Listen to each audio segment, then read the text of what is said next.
When we hear about climate change, the conversation is, well, it's almost entirely dominated by the science, right? Yeah, absolutely. Atmospheric chemistry, ocean acidification, all of that. Exactly. We talk about parts per million and warming targets. And because the problem is framed through this lens of pure physical science, we tend to assume the solution is just going to be pure engineering. Right.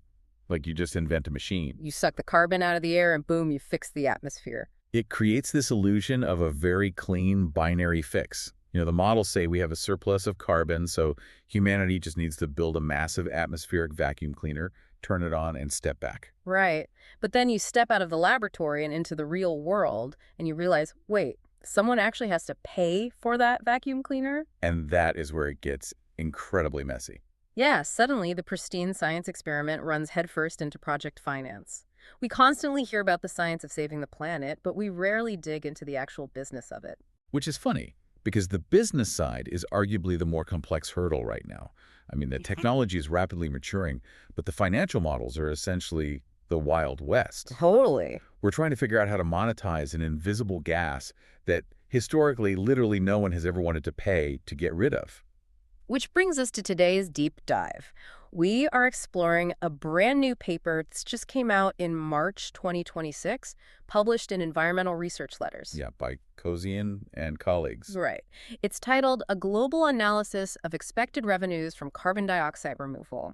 And the core question we're tackling today is just, fundamentally fascinating. How do they make money? Exactly. How do the people who are building these giant CO2 vacuums, these massive kelp farms, these rock weathering facilities, how do they actually plan to make a living? How do you build a business model around saving the world? And what makes this specific paper so valuable is their methodology. They didn't just sit in a room and run, abstract economic computer simulations. Right. They actually talk to people. Exactly. They went straight to the people trying to build the industry. They conducted structured interviews with 50 senior leaders from real carbon dioxide removal companies. Which we'll just refer to as CDR companies, right? Yeah, CDR companies. And we are talking about executives headquartered across 17 different countries, running active projects in 52 different nations. Wow. And just to be clear for everyone listening, these aren't folks sketching ideas on a napkin in a coffee shop. No, not at all. These are top-tier startups. They're pulling from the XPI's Top 100, the Air Miners Kiloton Fund, major U.S. Department of Energy programs. These are the boots on the ground trying to build an industry that currently, well, it doesn't really exist at scale. And scale is the operative word there. To actually hit the Paris Agreement targets and manage the inevitable temperature overshoot, the climate models project that we need to be removing between 7 to 9 gigatons of CO2 annually by the year 2050. Okay, let's unpack this for a second. 7 to 9 gigatons a year. It's a massive number. It's unfathomable. To physically pull that off, we are talking about building a massive multi-trillion-dollar global infrastructure network totally from scratch. Yeah, you're essentially talking about reverse engineering the entire footprint of the global oil and gas industry. But doing it in about 25 years. Right.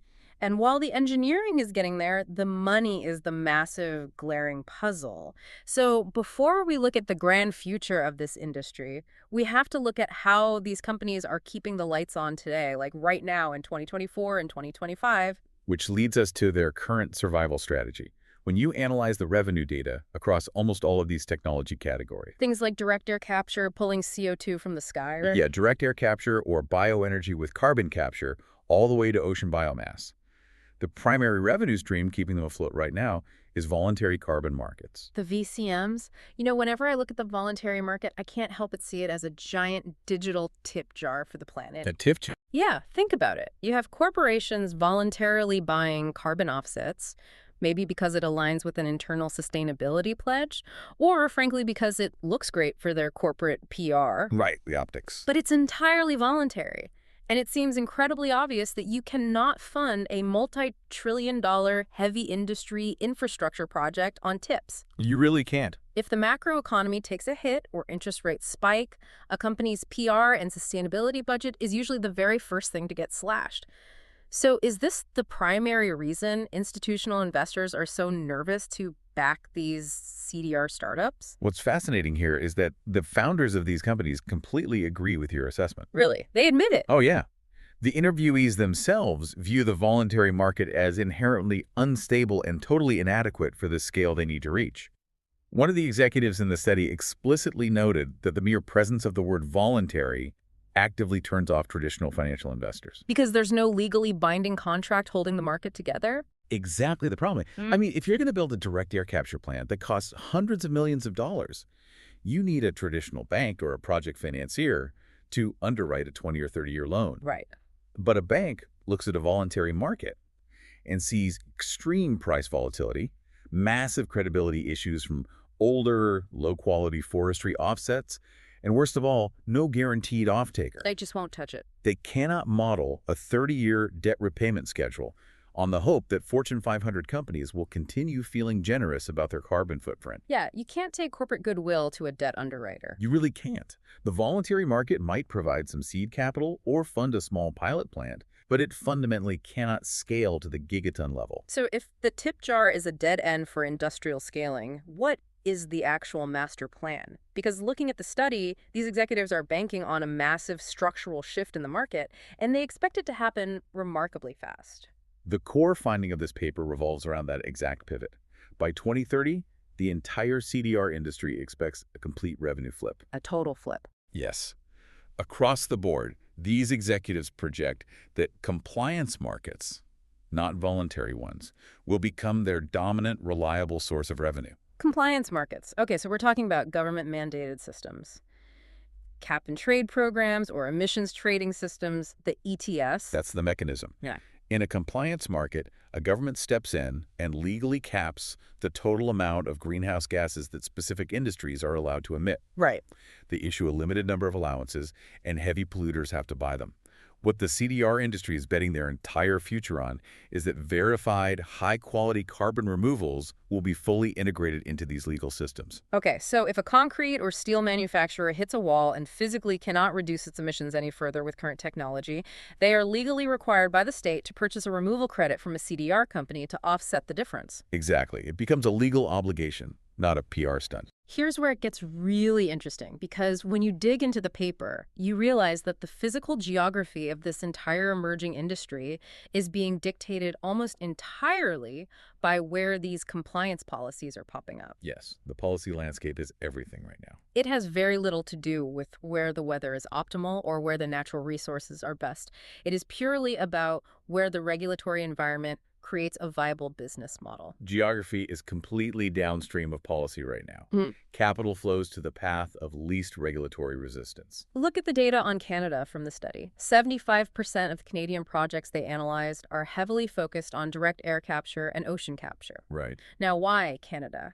It's not because the Canadian climate is uniquely suited for it. It's because the Canadian government specifically designed an investment tax credit tailored for highly capital-intensive, permanent carbon storage projects. So the company simply set up shop where the capital expenditure math worked out in their favor. Exactly. And you see a completely different technological focus when you look at Europe. Oh yeah. Over there, bioenergy with carbon capture, or BECCS, is heavily dominant. Why is that? That dominance is driven largely by Sweden, which instituted a reverse auction scheme specifically designed to incentivize large-scale biomass carbon removal. Wait, how does a reverse auction work? In a reverse auction, the government essentially says, we want to buy a specific amount of carbon removal, and the companies bid downward to provide it. It guarantees a state-backed buyer for the winner. Ah, okay. But you know, the policy design that I found most brilliant in this paper was Japan's approach. Japan is rolling out this GX ETS system. Right, the Japanese model. Yeah, the study details a specific mechanism. Oh. If a corporate polluter wants to use CDR credits to meet their legal obligations in Japan, they can't just buy a cheap offset on the open market. They are actually required to hold a 20% ownership stake, or the equivalent in voting rights, in the specific carbon removal project they're sourcing from. It is a fascinating way to force industrial synergy. Wait, so they force the polluter to actually invest in the startup? Essentially, yes. The Japanese policy forces the corporate polluter to become a venture capitalist or a project equity partner.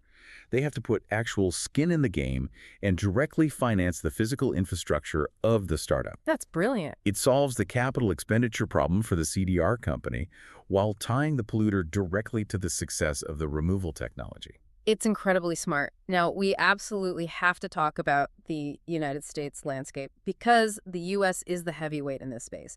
40% of the U.S. projects in the study are focused on direct air capture. Yes, huge concentration there. And the authors attribute that massive concentration directly to the Inflation Reduction Act and specifically the 45Q tax credits. Right. For those unfamiliar, 45Q essentially guarantees these companies a fixed payout up to $180 per ton for every unit of carbon they securely and permanently bury underground. And the authors of the study actually touch on the 2024 U.S. election, which we know is a highly charged political topic. It definitely is. So we are just going to impartially report exactly what the executives in the source material stated without taking any political stance either way. Yeah, and the timing of the study provided a really unique window for that. The researchers were interviewing these senior executives both before and after the 2024 U.S. federal elections to gauge whether the shifting political winds altered their long-term business expectations. And what did they find? The consensus from the interviewees was striking.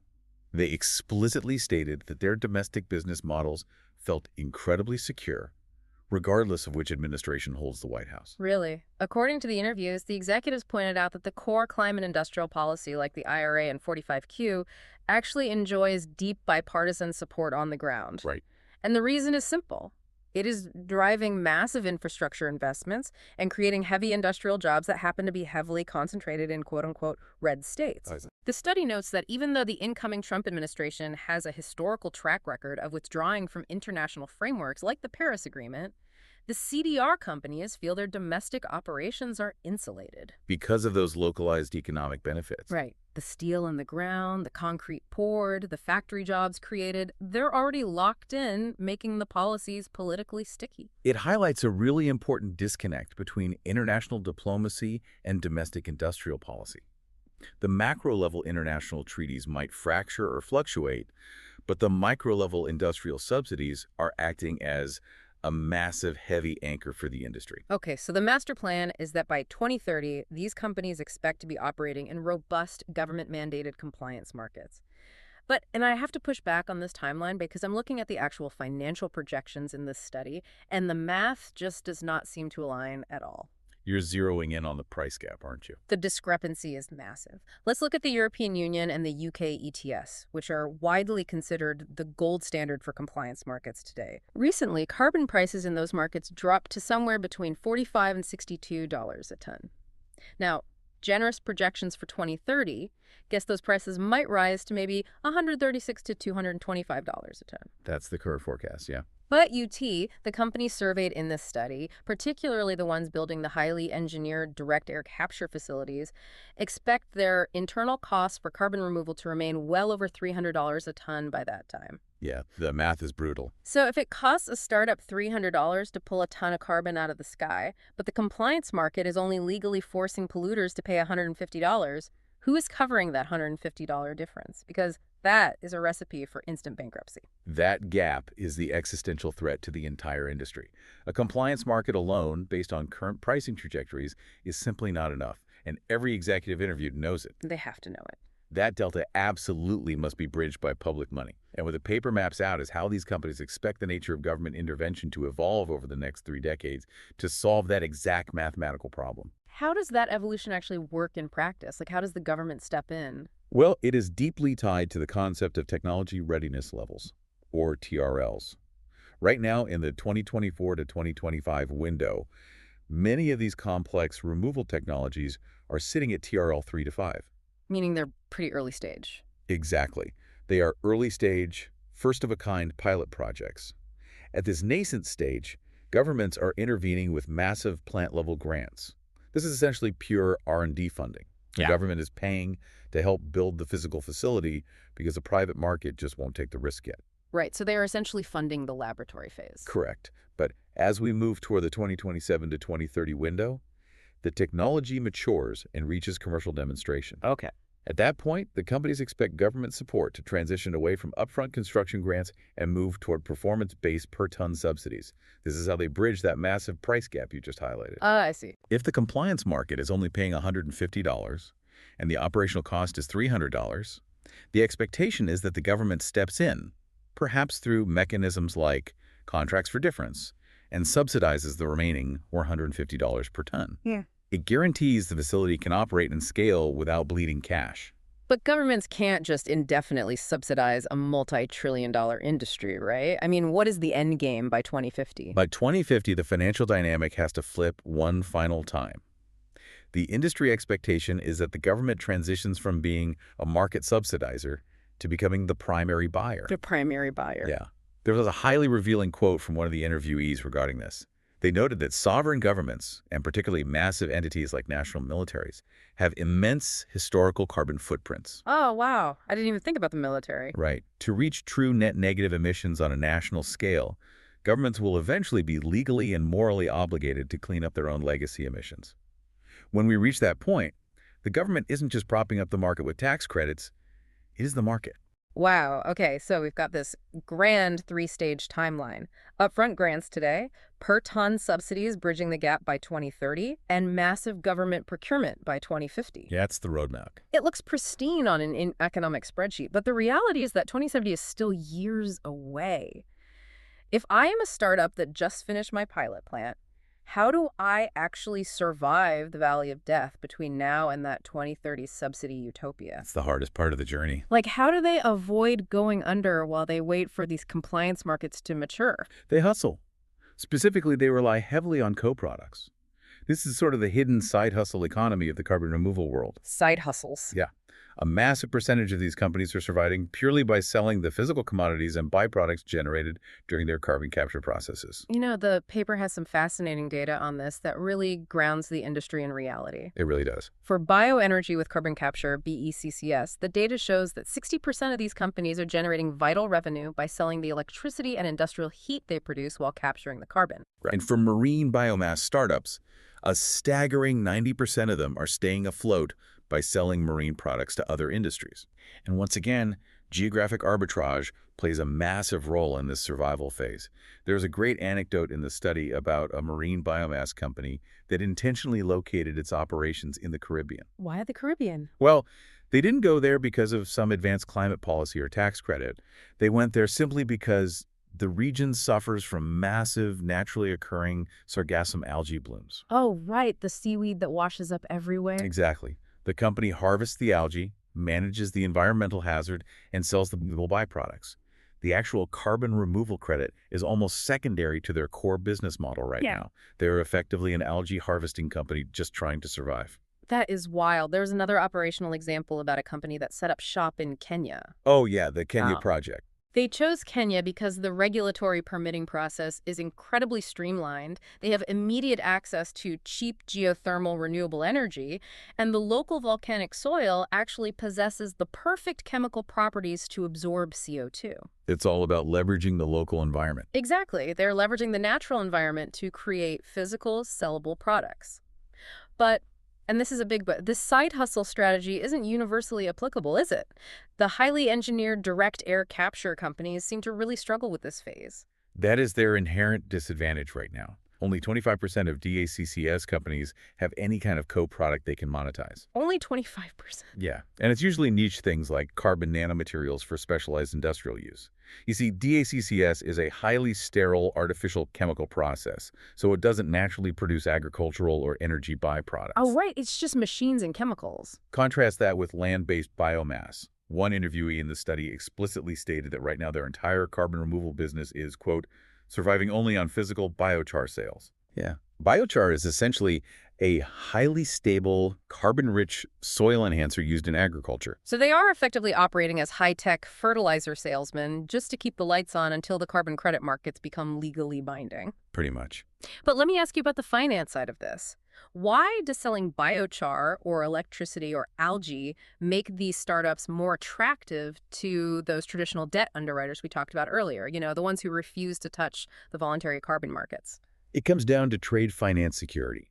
A voluntary carbon credit is an invisible, highly volatile asset, heavily dependent on corporate PR budgets. But electricity, soil enhancers, algae biomass. Those are real things. Exactly. Those are tangible physical commodities with established markets. If a startup goes to a bank for a massive infrastructure loan and they can say, listen, even if the carbon market completely crashes tomorrow, I already have a 10-year power purchase agreement to sell my electricity to the local grid, well, the bank can model that. Oh, I see. They can underwrite that physical commodity revenue. It completely de-risks the operational loan while the company waits for the 2030 compliance carbon markets to finally mature. Okay, let's zoom out for a second. So what does this all mean?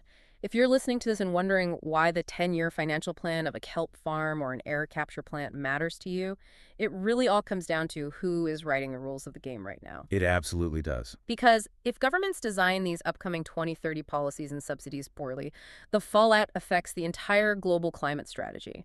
And the paper outlines two massive systemic risks that we need to navigate. The first is mitigation deterrence. Right.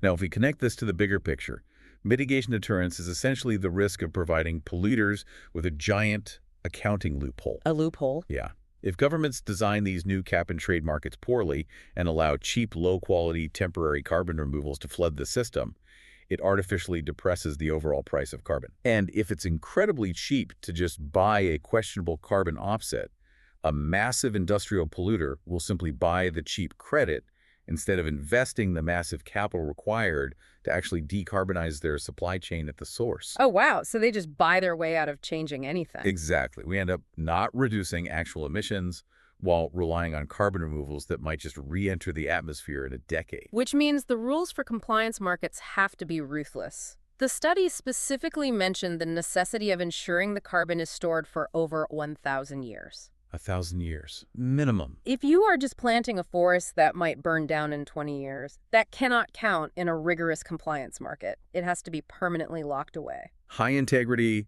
gigaton-scale permanent storage is the only way to prevent mitigation deterrence. And then there's the second major structural risk the paper identifies, which is technological lock-in. Right. This is a classic industrial policy trap. It reminds me a lot of the early days of renewable energy. How so? Well, imagine if, back in the 1990s, governments had just offered a flat, indiscriminate subsidy for any non-coal energy source. Almost all of that capital would have immediately flowed to the cheapest alternatives available at the time, like natural gas or early hydroelectricity. Right, because that's where the quick return was. Exactly.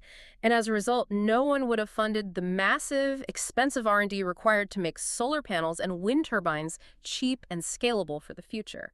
You lock yourself into the technology of today at the expense of the technology of tomorrow. That is precisely the danger here if governments hand out technology-neutral subsidies for carbon removal. Right. If a regulatory body just offers a flat per-ton payout for any carbon removed, the capital markets will instantly funnel all that money to the absolute cheapest, lowest-hanging fruit available today, like simple biomass processing or afforestation. Which sounds pragmatic in the short term, but it starves the complex, highly scalable, permanent technologies, like direct air capture, of the capital they need to survive the valley of death. DACCS is exorbitantly expensive today, precisely because it is in its industrial infancy. But we're going to need it eventually. By 2050, we will desperately need it. There is a hard, physical limit to how many trees we can plant or how much arable land we can dedicate to biomass without disrupting global food supplies. That's a scary thought. If governments do not deliberately differentiate their subsidies based on how mature a technology is, giving higher support to nascent, high-potential technology, we will lock ourselves into cheap, unscalable methods today, and we will fail to develop the heavy-duty atmospheric machinery we fundamentally require for 2050. Subsidies must be tiered based on the technology readiness level. You essentially have to intentionally overpay for the incredibly difficult engineering today so that it can scale up and become dirt cheap 3 decades from now. That is the core tenet of effective industrial policy. Man, let's pull all these threads together. The CDR industry is undertaking a monumental engineering challenge to hit those gigaton removal targets. They really are. But to actually build the physical infrastructure, they are desperately trying to graduate from the unpredictable tip jar of the voluntary corporate markets. Their entire master plan hinges on a rapid transition into stable, government-mandated compliance markets by 2030, and they are relying on complex side hustles, selling electricity, biochar, and marine products just to survive the agonizing wait. It is an incredibly precarious financial balancing act. And it forces us to confront an uncomfortable reality, which the study actually leaves us with as a stark warning. What's the warning? This entire multi-trillion-dollar financial roadmap, this intricate, perfectly timed dance of early-stage grants evolving into per-ton subsidies and voluntary markets transitioning into rigorous compliance markets, it all relies on one foundational assumption: that global governments will honor their long-term climate commitments. Which, historically speaking, is never a safe bet. It is the single biggest unhedged risk in their models.